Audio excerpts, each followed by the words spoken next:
Selamat malam pemirsa, gencatan senjata Iran Amerika Serikat memang masih berlangsung. Namun, bara konflik terus menyapu. Di tengah situasi yang masih rapuh, manuver militer dan tekanan diplomatik terus bergerak beriringan. Amerika Serikat, Iran sama-sama menunjukkan pengaruhnya. Tak ayal saat ini Selat Hormuz terus menjadi pusat perhatian pemimpin dunia karena menyangkut jalur energi stabilitas global. Iran kembali menolak proposal Amerika Serikat setelah menyampaikan responnya melalui mediator Pakistan. Teheran menegaskan perdamaian tidak cukup hanya menghentikan serangan, tetapi juga harus disertai pencabutan sanksi, pembebasan aset Iran yang dibekukan, hingga pengakuan penuh atas kedaulatan Iran di Selat Hormuz. Iran juga menolak isu nuklir dijadikan bagian dari negosiasi penghentian perang.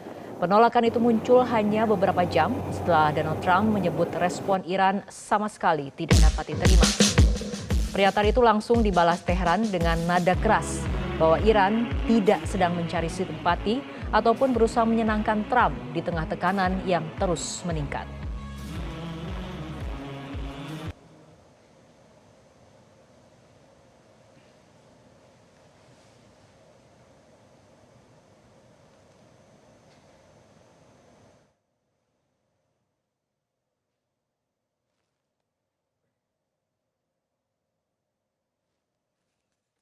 Iran has rejected the United States' proposed plan to end Washington's war of aggression, saying the plan would lead to the country's surrender to President Donald Trump's excessive demands. The revelation came after Iran delivered its response to the U.S. proposal through Pakistani mediators, highlighting the fundamental rights of the Iranian people. Di tengah kebuntuan tersebut, Prancis dan Inggris mulai bergerak membangun pengaruh. Presiden Prancis Emmanuel Macron mengaku telah berkomunikasi langsung dengan Presiden Iran Masoud Pezeshkian untuk menawarkan pembentukan misi internasional demi menjaga keamanan Selat Hormuz. Macron menilai stabilitas Selat Hormuz penting untuk mengembalikan kepercayaan dunia terhadap jalur perdagangan dan distribusi energi global. Bahkan kapal induk Charles de Gaulle kini dilaporkan bergerak menuju Laut Merah dan Teluk Aden sebagai bagian dari persiapan misi keamanan di kawasan. Macron kembali menegaskan pengerahan kapal induk Prancis sebagai bentuk persiapan kemungkinan misi defensif di sekitar Selat Hormuz.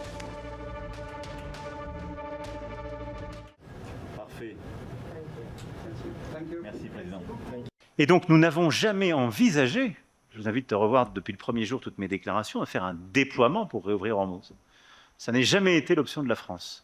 Nous avons bâti une mission ad hoc, copilotée avec les Britanniques, qui a rassemblé 50 pays et organisations internationales pour permettre de manière concertée avec l'Iran et en déconflictant la chose avec tous les pays de la région et les États-Unis, d'assurer, dès que les conditions le permettront, la reprise du trafic maritime et des voies à la fois des engrais, de la nourriture, du gaz, du pétrole et des marchandises. Sementara itu sorotan dunia kini mengarah ke Beijing. Presiden Amerika Serikat Donald Trump dijadwalkan bertemu dengan Presiden China Xi Jinping pada 14 hingga 15 Mei mendatang.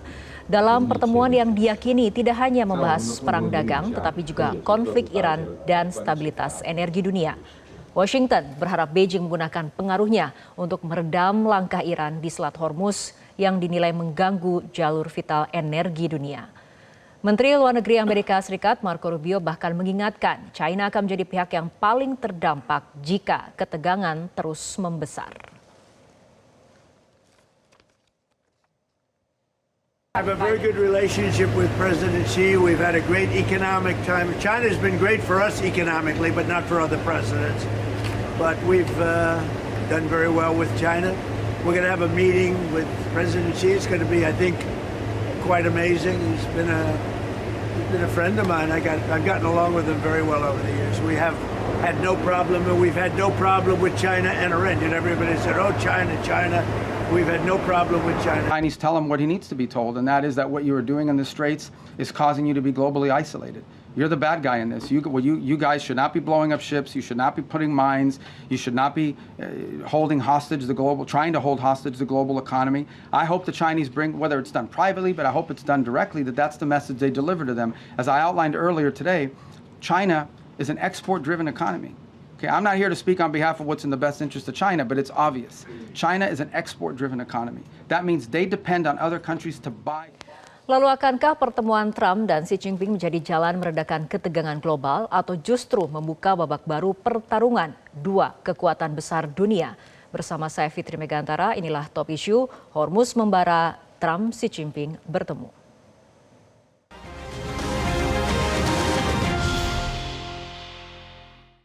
Dan untuk membahas topik pada malam hari ini telah hadir narasumber di studio Metro TV. Saya akan perkenalkan terlebih dahulu Duta Besar Republik Indonesia untuk Tiongkok tahun 2010-2013 Bapak Imron Kotan. Selamat malam Pak Imron. Malam. Apa kabarnya malam hari ini? Baik, terima kasih. Baik. Dan juga kita akan berdiskusi dengan pengamat Timur Tengah Mas Faisal Assegaf. Mas Faisal, apa kabarnya? Sehat Mbak. Terima kasih sudah hadir di studio Metro TV. Dan juga kita akan berbincang bersama pakar hubungan internasional Profesor Hikmahanto Juwana. Prof, selamat malam. Selamat malam Fitri. Terima kasih sudah hadir di studio. Saya akan memulai perbincangan ataupun diskusi dari Pak Imron terlebih dahulu. Pak Imron, Presiden Amerika Serikat Donald Trump akan bertemu dengan Presiden China Xi Jinping pada tanggal 14 hingga 15 Mei 2026 di Beijing. Fakta bahwa Presiden Amerika datang ke Beijing untuk bertemu dengan Presiden China, apakah ada makna khusus, Pak Imron? Oh ya, lagi-lagi diplomasi kan ada darah saya, Fitri. Jadi saya tahu kalau seseorang, katakanlah kepala negara atau kepala pemerintahan, akan berkunjung kepada suatu negara tertentu, dia mengharapkan sesuatu. Ya. Jadi Trump mengharapkan sesuatu dari? Pasti, itu dipastikan bahwa Trump mengharapkan mendapatkan sesuatu dari Presiden Xi Jinping. Nah, saya melihat ada dua hal yang menonjol, yaitu pertama adalah perang dagang ya. Karena China itu bagaimanapun seperti Secretary Rubio mengatakan, China is an export-driven economy. Ya, tanpa ekspor barang-barang dia, China tidak akan hidup. Kalau dia tidak berhasil mengekspor barang-barang, maka pertumbuhan ekonominya akan terganggu dan kemudian akan muncul unrest di dalam negeri. Jadi tentu saja agenda pertama adalah mengenai perang dagang di antara kedua belah pihak. Bagaimanapun China itu adalah an economic animal. Ya, dia selalu melihat segala sesuatu itu dari perspektif ekonomi, untung rugi. Tentu saja dengan terhambatnya alur atau pasokan suplai minyak dari Selat Hormuz dan Bab el-Mandeb yang menguasai 32% ya, 32% dari suplai global, maka tentu kunjungan itu juga mau tidak mau akan menyinggung mengenai perang antara Amerika Serikat melawan Iran. Oleh karena itu saya melihat bahwa kunjungan ini juga akan dimanfaatkan oleh katakanlah Presiden Trump untuk meyakinkan China, untuk meyakinkan Iran, untuk mencapai apa yang dinamakan face saving formula, acceptable both to the US as well as to Iran. Jadi kunjungan ini saya melihat dan kebiasaan diplomasi ini biasanya kalau kunjungan itu sudah ada yang namanya advance team untuk membahas masalah-masalah yang terkait dengan masalah isu-isu strategis maupun isu-isu yang bersifat taktis. Bahwa kenyataannya kunjungan ini berlangsung berarti something is cooking lah. Jadi saya sangat optimis kunjungan ini akan ya paling tidak bisa meredakan ketegangan untuk sementara. Oke, saya akan dengarkan pandangan dari Prof. Hikmahanto mengenai pertemuan ini dibutuhkan karena kedua negara sudah mulai saling percaya atau karena biaya dan resiko konflik ini sudah terlalu tinggi, Prof? Ya, yang pasti adalah seperti tadi Pak Dubes Imron katakan, Amerika Serikat membutuhkan tangan dari Cina untuk bisa meminta Cina agar Iran tidak menutup Selat Hormuz. Dengan mengatakan bahwa ketergantungan Cina di situ juga sangat besar, sebagaimana tadi Menlu Rubio katakan. Di satu sisi itu, di sisi lain Trump ini kan sekarang mendapat tekanan dari dalam negeri. Bagaimana misalnya Kongres di Amerika Serikat. Bahkan kalau saya lihat, Partai Demokrat itu ketika melakukan hearing dengan Menteri Perang, Menlu, itu posisinya sebenarnya seperti apa yang dikendaki oleh Iran ketika bicara dengan Amerika Serikat, dengan pemerintahan dari Trump gitu ya. Jadi Iran nggak usah banyak bicara, sudah diwakili kok sama teman-teman dari Partai Demokrat. Apa tujuan perang, berapa biaya yang harus dikeluarkan, apakah dengan biaya itu sudah tercapai tujuan dari perang, itu semua kan gitu. Nah jadi Trump sendiri mendapat tekanan, baik itu dari Kongres, dari rakyatnya, approval rating dari Trump itu semakin menurun, belum lagi hantaman dari bursa, karena harga minyak selalu melambung gitu. Nah ini yang kemudian Trump harus punya exit strategy agar Trump itu bisa satu dikatakan menang perang oleh rakyatnya. Sehingga dia akan bisa menyelamatkan dirinya, terutama Partai Republik, untuk tetap menguasai Kongres nanti bulan November pemilu gitu kan. Nah tapi dari sisi Iran mengatakan, tunggu dulu, saya nggak mau begitu saja mau menyerah, walaupun Anda pakai Cina sekalipun, saya tidak akan menyerah begitu. Nah Selat Hormuz itu bagi Iran itu sekarang menjadi bargaining chip. Karena apa? Ini yang membuat Amerika Serikat itu bisa mendapat tekanan baik dalam negeri maupun dari luar negeri. Karena apa? Harga minyak tinggi. Walaupun Trump mengatakan kita nggak butuh kok dari Selat Hormuz minyak-minyak itu. Amerika Serikat punya. Tetapi kan harus diingat, pelaku usaha mau di Amerika, dia akan merujuk pada harga pasar dunia. Kalau harga pasar dunia 100, dia masih mau jual misalnya $80, bodoh berarti kan. Nah itu yang membuat sekarang itu rakyat Amerika harus menanggung sangat besar biaya harga minyak di Amerika Serikat. Dan kemudian itu berpengaruh pada konsumsi dan lain sebagainya. Jadi dari sisi Iran, mereka akan mengatakan pokoknya saya tidak mau. Nah skenario-nya nanti gimana? Jadi kalau misalnya ternyata melalui Presiden Xi Jinping tidak bisa juga Iran kemudian mundur gitu ya.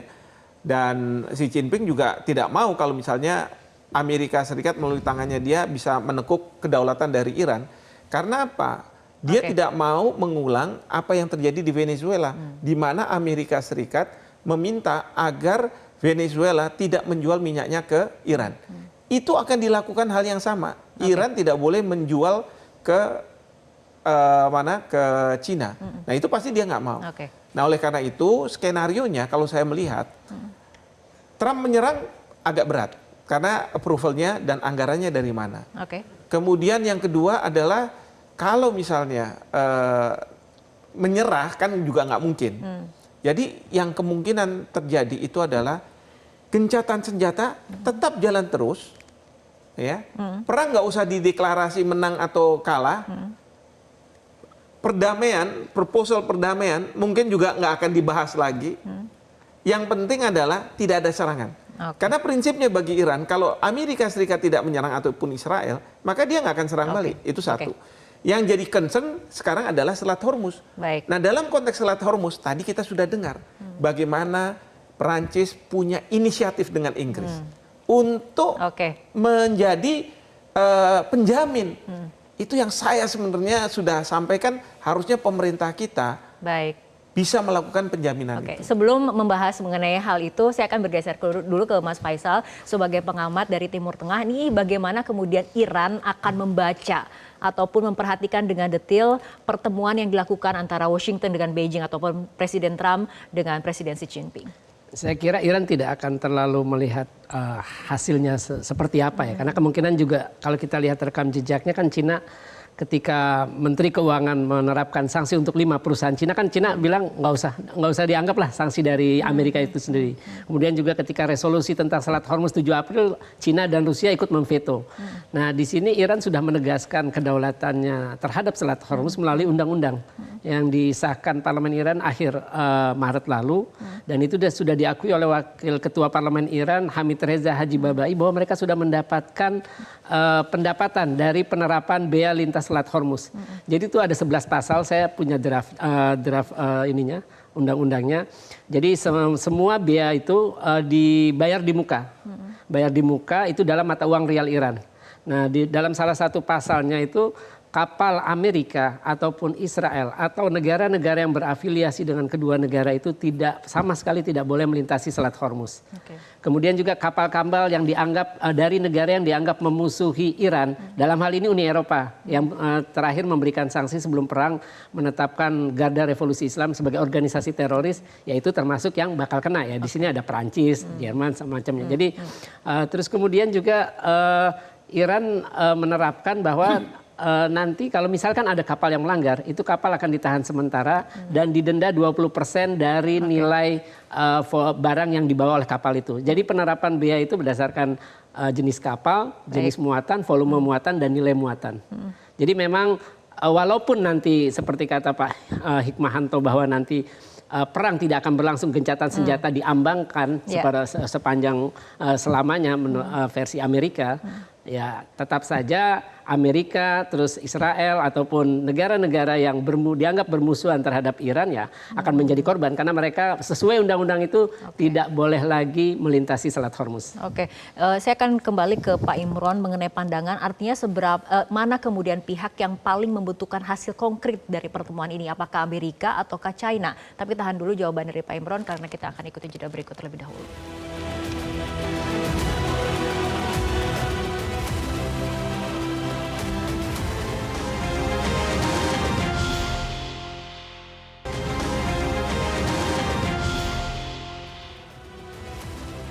Dialog kembali kami lanjutkan.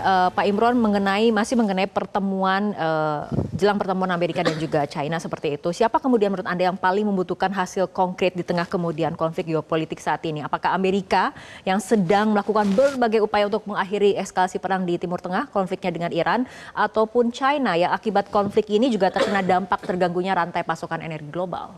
Ya, lagi-lagi saya ingin menggarisbawahi fakta bahwa memang sebagian besar bahkan 80% ya ekspor minyak dari Iran itu diserap oleh pasar China. Ya. Dan kemudian suplai dunia yang melalui Selat Hormuz dan Bab el-Mandeb itu ada 32%.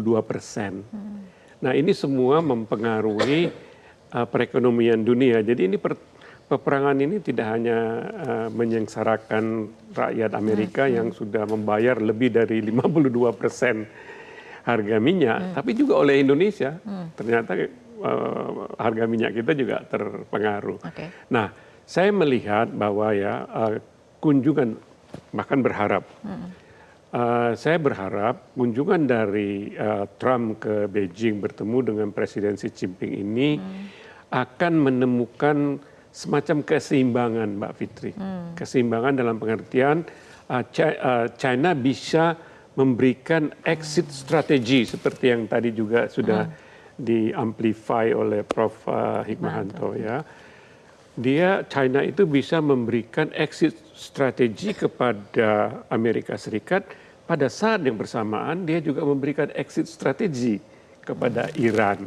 Nah, ini exit strategi itu semua berputar di 2 atau 3 isu strategis, yaitu pembukaan kembali Selat Hormuz yang sebenarnya tadinya juga memang bebas, ya. Kemudian adalah program nuklir dari Iran, dan kemudian tentu saja seperti yang kita sudah singgung tadi, ada juga muatan selain itu adalah muatan tentang perang dagang antara Amerika Serikat dan China. Jadi kalau 2 masalah utama yang sekarang mengganjal antara Amerika Serikat dan Iran ini bisa diatasi, dan saya berharap demikian, buktinya memang kunjungan sampai sejauh ini belum ada pembatalan seperti pembatalan pada kunjungan yang pertama, artinya ada sinyal positif. Nah, oleh karena itu lagi-lagi saya berharap Indonesia ini mungkin bisa memainkan peran sebagai memberikan, katakanlah, mendorong munculnya trust di antara pihak-pihak yang bertikai ya. Dan ini bisa diperankan oleh Presiden Prabowo Subianto karena dia mempunyai jalur kepada Presiden Trump dan juga jalur dengan salah satu anggota The Global South yaitu Iran, apalagi dengan China. Jangan lupa, China itu adalah Indonesia dengan China itu mempunyai perjanjian tertinggi secara politik, apa yang kita namakan strategic and comprehensive partnership. Jadi kita harus memperlakukan China itu lebih dari sebenarnya dari negara-negara lain. Dan arsiteknya itu kebetulan saya.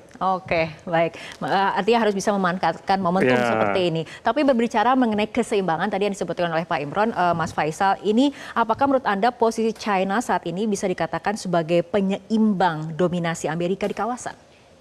Saya kira selalu seperti itu ya, baik Cina maupun Rusia itu selalu menjadi antitesa Amerika di Timur Tengah.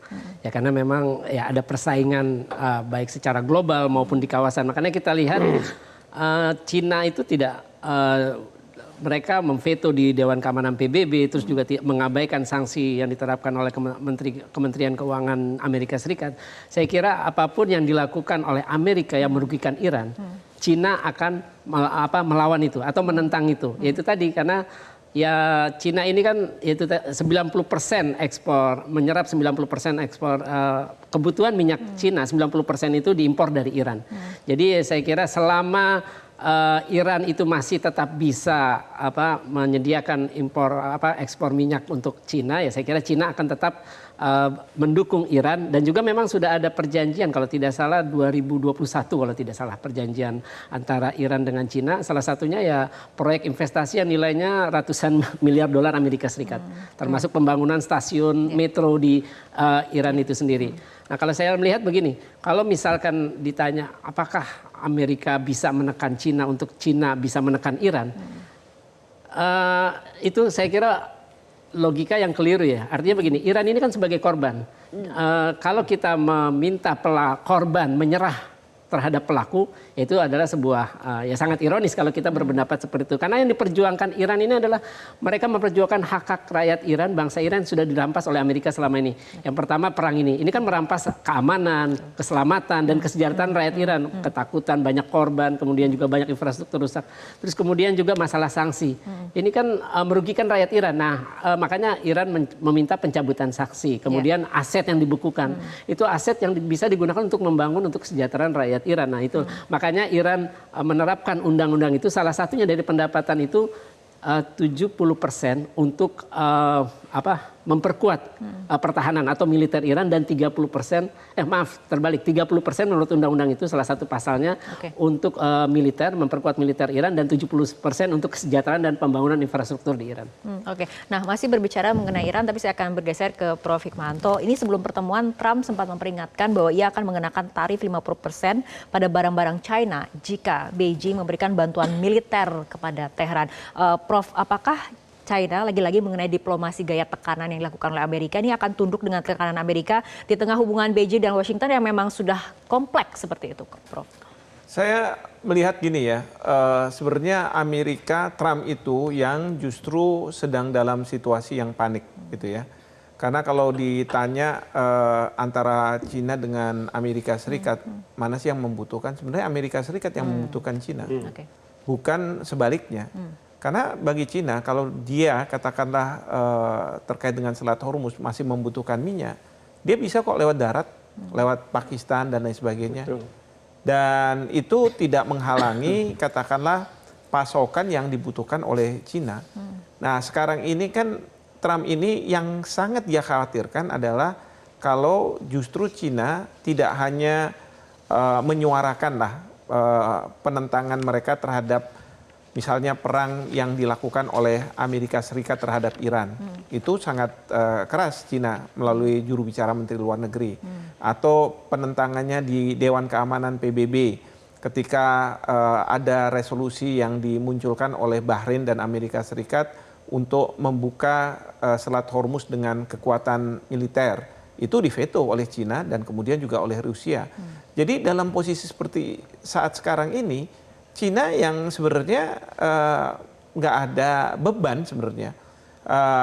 Kalaupun Trump mengatakan bahwa awas kalau misalnya sampai dibantu oleh Cina begitu ya, mungkin Cina juga akan mengatakan Iran itu tanpa perlu bantuan dari Amerika Serikat, mereka sudah memiliki kekuatan yang sampai hari ini, jangankan intelijen dari Amerika Serikat atau Israel, masyarakat luas juga tidak tahu kekuatan Iran itu sampai di mana. Ya, jadi kalau misalnya Amerika Serikat, kita tahu setelah diserang pangkalan militer Amerika Serikat, lalu kemudian juga kapal induk dan lain sebagainya, itu kan kekuatan militer Amerika Serikat di Timur Tengah itu semakin menipis. Nah, Israel juga dia sudah ada perang di Lebanon, perang di Gaza masih, dan kemudian juga di Iran, itu juga semakin menipis. Pertanyaan kita, Iran sampai seberapa tipis sih sebenarnya? Kok mereka masih tetap bertahan? Dan yang orang bingung juga adalah masyarakatnya juga masih bisa bertahan, masih bisa hidup. Jadi, dan mereka dengan gagahnya katakanlah mengatakan, silahkan kok Amerika Serikat kalau mau menyerang, kami siap untuk menghadapi. Nah, ini yang orang juga bertanya-tanya, apakah seperti model Trump, cuman kartu truf aja, atau sebenarnya memang dia mempunyai kekuatan itu. Nah, jadi menurut saya justru kalau Trump mengatakan ada dugaan Cina akan mengirim senjata gitu dan akan mengenakan tarif gitu, Cina akan mengatakan ya kita ngomong datar-datar aja pada waktu bertemu di Beijing nanti. Tidak akan ada pembicaraan yang substantif gitu ya, terutama dalam kaitan dengan Iran. Saya rasa itu. Oke, Pak Imron, ini mengenai peran dari China, peran dari Beijing dalam isu Iran, menurut Anda apakah akan jauh lebih luas atau terbatas? Artinya membantu meredakan risiko, tapi bukan menjadi perpanjangan tangan strategi dari Amerika seperti itu?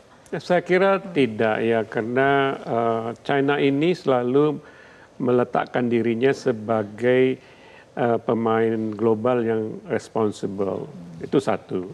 Artinya dia tidak akan mungkin mudah ditekan oleh Amerika Serikat.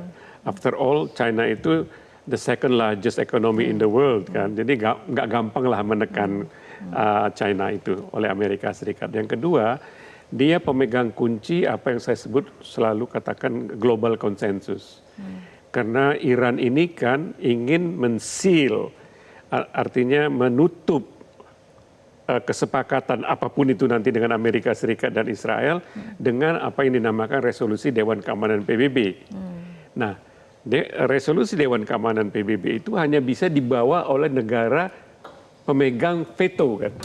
Nah, China itu adalah salah satunya bersama dengan Amerika, Perancis, Inggris, dan Rusia. Artinya dia salah satu pemegang terbentuknya apa yang dinamakan global consensus.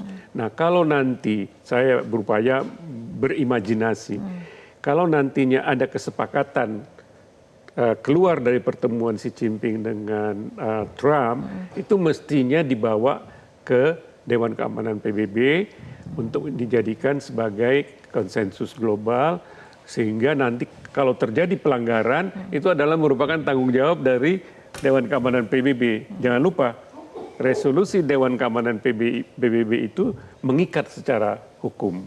Jadi tentu apabila pihak A atau pihak B melakukan pelanggaran, sanksinya A, B, C, dan D. Jadi dengan demikian, dua-dua pihak, Amerika Serikat, Israel, ya tentu Amerika Serikat, Israel, dan Iran itu bisa dengan tenang menuju masa depan yang lebih tertib. Karena selama ini kalau ada apa-apa, Amerika serang. Kalau ada apa-apa, Israel serang. Tidak ada jaminan. Tapi kalau ini dijamin oleh yang namanya resolusi Dewan Keamanan PBB, maka saya yakin konflik ini bisa selesai lah. As long as Amerika Serikat juga mundur sedikit, Iran juga mundur sedikit, sehingga terjadi titik tengah. Dengan demikian perdamaian dunia bisa kita jaga. Oke, soal titik temu Pak Faisal, saya akan tanyakan tanggapannya, tapi kita ikuti jeda berikut terlebih dahulu.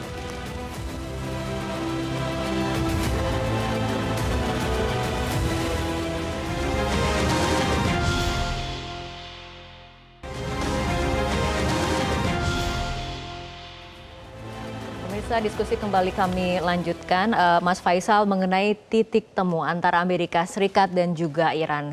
Selama ini kita lihat faktanya bahwa proposal perdamaian saja kemudian saling berbalas untuk ditolak, bukan diterima seperti itu. Nah, ini titik temu yang bisa diterima oleh Amerika dan juga oleh Iran terutama, bagaimana? Kan Iran sudah menyatakan bahwa mereka mau membuka Selat Hormuz kalau blokade laut Amerika terhadap pelabuhan Iran dicabut. Nah, saya kira itu titik temu yang pertama ya. Kemudian kedua yang uranium. Uranium kan Amerika minta 20 tahun. Penghentian proses pengayaan uranium, proyek pengayaan uranium Iran. Tapi Iran minta 5 tahun. Nah, Amerika sudah menurunkan menjadi 12 tahun. Saya kira harusnya Amerika ya tidak lagi menuntut itu karena memang kecurigaan Iran untuk memproduksi senjata nuklir itu tidak pernah terbukti. Bahkan itu disampaikan minggu pertama perang, Direktur IAEA, Badan Tenaga Atom Internasional, Rafael Grossi bilang, tidak pernah ada bukti Iran ingin memproduksi senjata nuklir.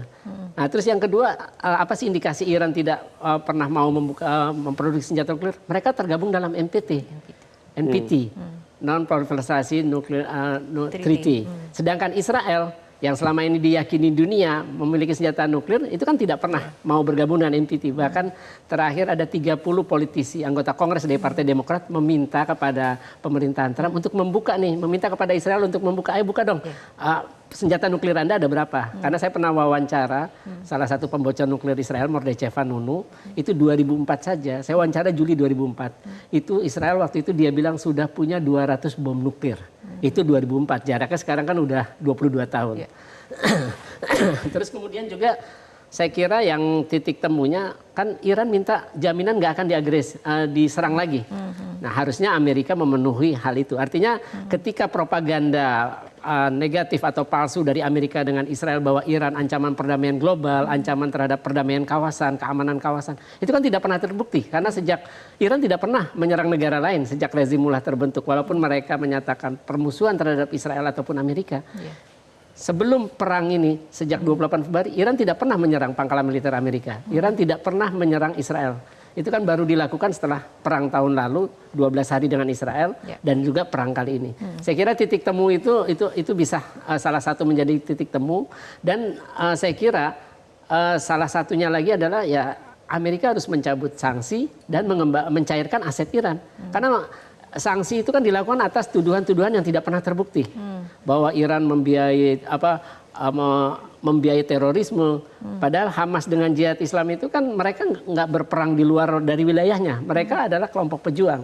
Sama dengan Hizbullah. Hizbullah juga membela wilayah kedaulatan Lebanon. Saya kira itu yang bisa menjadi titik temu agar nantinya tidak akan ada lagi perang antara Iran melawan Amerika maupun Israel. Oke, Prof. Hikmanto seperti apa dengan kemudian kita mencermati gaya dari Trump sendiri? Ya. Saya sih masih berpendapat bahwa tidak ada titik temu. Jadi memang perang ini diambangkan. Seperti Rusia dengan Ukraina. Sampai hari ini kan nggak ada perdamaian di antara mereka. Tidak ada pernyataan misalnya Ukraina menyerah atau misalnya Rusia sudah lagi tidak menyerah, nggak ada. Jadi diambangkan, sekali-sekali memang ada serangan gitu ya, tapi nggak fatal. Nah, jadi karena titik temu terkait dengan proposal yang saling diajukan itu saling tinggi call-nya, dan berapa kali putaran pun oleh Pakistan diupayakan itu nggak akan kemudian akan turun secara signifikan gitu ya dari kedua belah pihak sampai kemudian ada titik temu.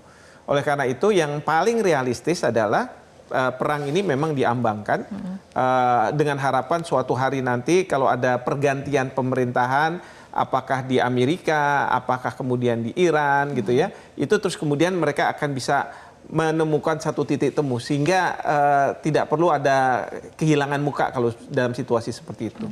Tapi yang paling penting adalah Selat Hormuz ini. Maka yang tadi saya katakan inisiatif dari Prancis dengan Inggris terkait dengan upaya mereka untuk secara independen, tidak ada campur tangan dari Amerika Serikat. Dan di sini Presiden Macron tadi sudah disampaikan berbicara dengan Presiden Iran bahwa mungkin pembicaranya adalah ini secara independen. Kita ingin bahwa Selat Hormuz itu terbuka. Kita kalaupun ada kapal-kapal induk yang akan dikerahkan ke sana, itu untuk defensive purposes saja. Dalam artian kalau misalnya Iran menyerang, oke, kita akan serang. Tapi kalau misalnya tidak ada serangan dari Iran, untuk mengawal kapal-kapal terutama dari Uni Eropa begitu ya keluar, itu harus dijamin gitu. Dan mungkin Iran mengatakan, oke, kita akan bisa terima, asal jangan kapal dari Amerika atau Israel. Kira-kira seperti itu. Prof, dari segi hukum internasional mengenai koalisi rencana militer seperti ini, apakah memiliki landasan legal yang kuat atau sepertinya dianggap bisa menjadi intervensi militer bagi kedaulatan suatu negara? Sebenarnya kalau dalam konteks damai, hal yang dilakukan oleh Iran sebenarnya tidak boleh. Ya, karena ada freedom of navigation. Untuk yang dilakukan oleh Inggris dan Perancis membentuk koalisi Nah, pertahanan? kalau misalnya sekarang ini kan satu upaya bagaimana di satu sisi Iran akan mengurangi penutupan terhadap Selat Hormuz dengan catatan bahwa harapan mereka tanpa keterlibatan dari Amerika Serikat, maka Iran mau untuk membuka selat itu. Nah, ini yang penting dan sebenarnya Amerika Serikat tidak mungkin juga menentang karena apa?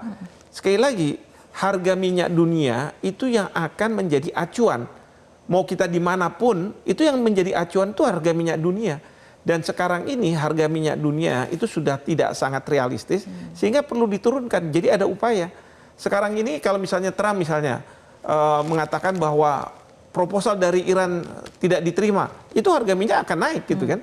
Nah sekarang bagaimana supaya Amerika Serikat pengaruh Amerika Serikat di Selat Hormuz itu secara signifikan dikurangi dan kemudian di situ ada negara-negara yang diinisiatifi oleh Prancis, kemudian Inggris dan lain sebagainya. Saya juga berharap ya kalau misalnya kemarin Bapak Presiden sudah ketemu sama negara-negara ASEAN dan bicara soal energi itu menjadi concern, harusnya beliau-beliau itu ikut sama-sama dengan Prancis dan Inggris untuk berbicara masalah ini, mengamankan. Karena kita juga punya kepentingan juga supaya harga minyak itu turun. Kalau tidak, ini akan berbahaya untuk perekonomian Indonesia. Baik, kembali ke Pak Imron karena Pak Imron kemudian pernah menjadi duta besar untuk China seperti itu ya. Artinya kartu as, kartu truf yang dimiliki oleh China dalam pertemuan nanti dengan Presiden Trump sebetulnya apa sih Pak? Yang kemudian mungkin bisa menjadi penentu arah dari pertemuan ini nantinya. Ya, kartu truf yang bisa ditawarkan oleh China itu adalah dia akan menawarkan jalan keluar bagi Amerika Serikat itu untuk menyelesaikan peperangan ini dan kemudian menyelamatkan masa depan dari Partai Republik dan juga Presiden Trump kalau kita kaitkan dengan midterm election. Dan ini juga ya Mbak Fitri, Amerika apapun yang akan terjadi setelah perang ini akan menjadi terisolasi. Pertama, NATO dan EU countries itu tidak bersama mereka gitu. Bahkan aspirasinya itu mirip dengan Indonesia dan negara-negara pencinta damai lainnya gitu. Mereka pertama tadi sudah ditekankan oleh Macron bahwa dia tidak melihat bahwa ini solusinya adalah solusi militer ya. Dia oleh karena itu kalau Amerika Serikat dalam hal ini Presiden Trump tidak melihat celah ini bahwa dia terisolasi dari negara-negara NATO bahkan dari negara-negara EU dan the rest of the world, maka dia akan kehilangan momentum. Oleh karena itu saya yakin pertemuan ini nanti akan berbuah positif karena Presiden Trump ini juga kalau dia kembali dan memperpanjang timeline dari peperangan ini, dia akan tertekan di midterm election. Jadi mau tidak mau dengan dia terisolasi dari apa yang kita namakan Pacific Partnership dengan negara-negara EU dan NATO, satu, dan kemudian dia juga menghadapi kesulitan untuk mengatasi peperangan ini yang ternyata memang tidak bisa juga dimenangkan secara mutlak, maka dia akan terpojok apabila dia keluar dari Beijing membawa hasil yang hampa. Oke, artinya Beijing nampaknya lebih nyaman karena bisa memainkan permainan jangka panjang ya. Kalau Trump kemudian kan ada tekanan pemilihan paruh waktu tadi, midterm election tadi ya, seperti itu. Baik, kita akan lanjutkan kembali perbincangan Bapak-Bapak, tapi kita ikuti jeda berikut terlebih dahulu.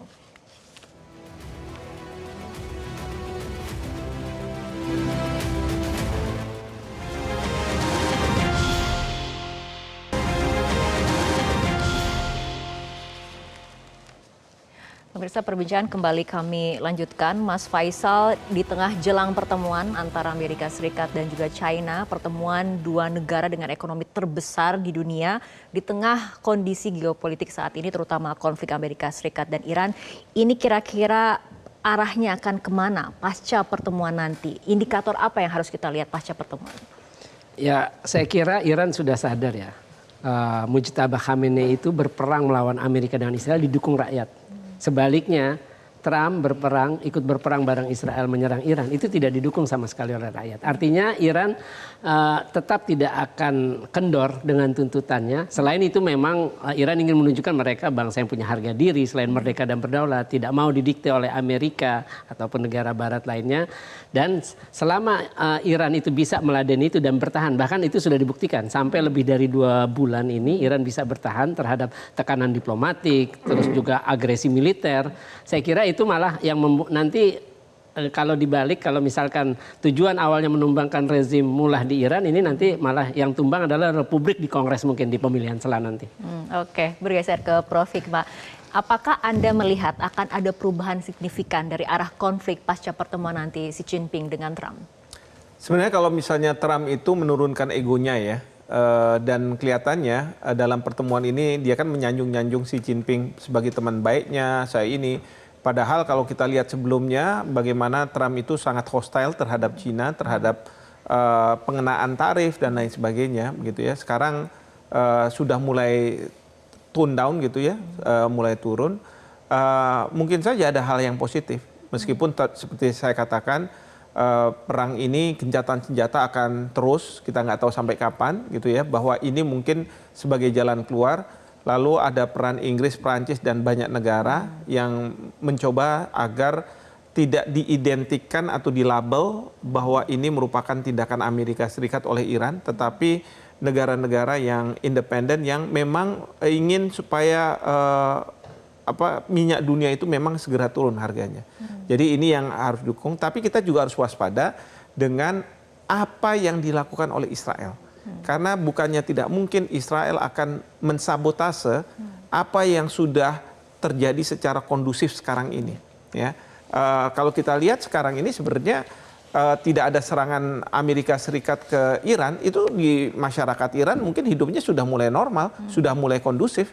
Tetapi kalau misalnya nanti Israel mengupayakan tindakan-tindakan yang membuat Iran harus menyerang Israel mungkin, dan Amerika nanti akan menyerang kembali, dan itu akan menjadi masalah. Jadi Israel menjadi variabel pendorong eskalasi kemungkinan. Betul sekali. Seperti itu. Karena sekarang ini sebagaimana disampaikan oleh Menlu Rubio, bahwa Amerika Serikat kan sudah mengatakan epic fury itu sudah berakhir. Ya.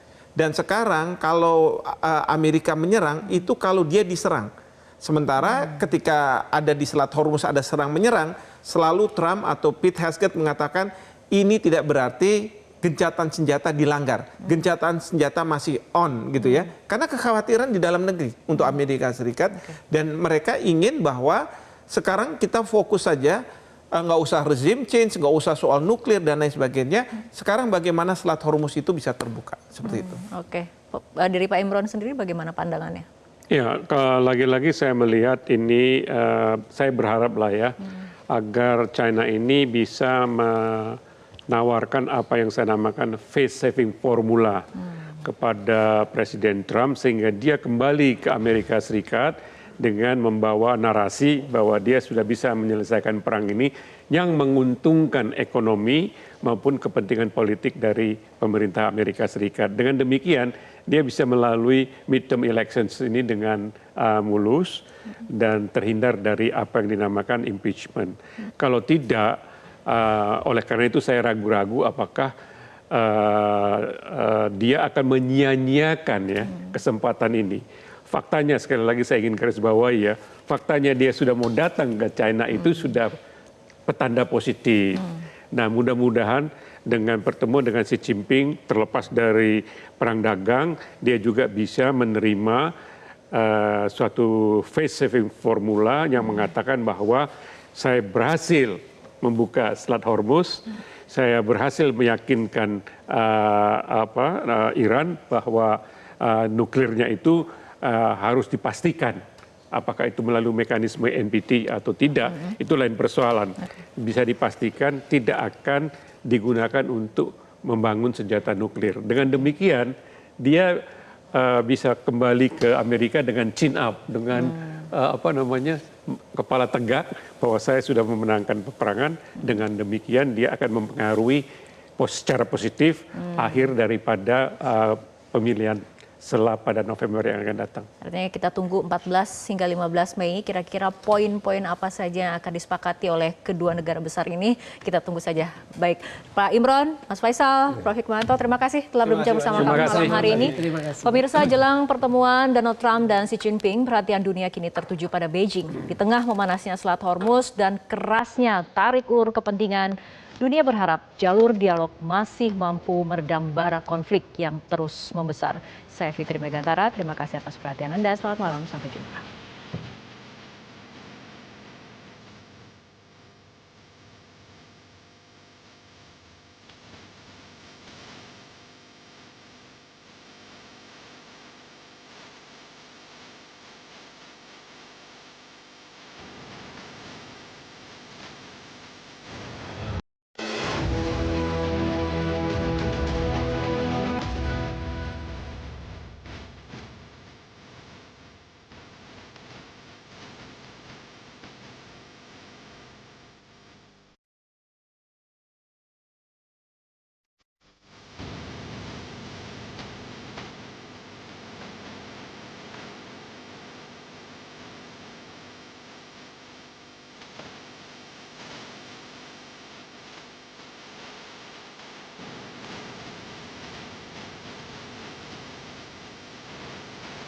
Jelajahi cara baru mendapatkan informasi. Download Metro TV Extend sekarang.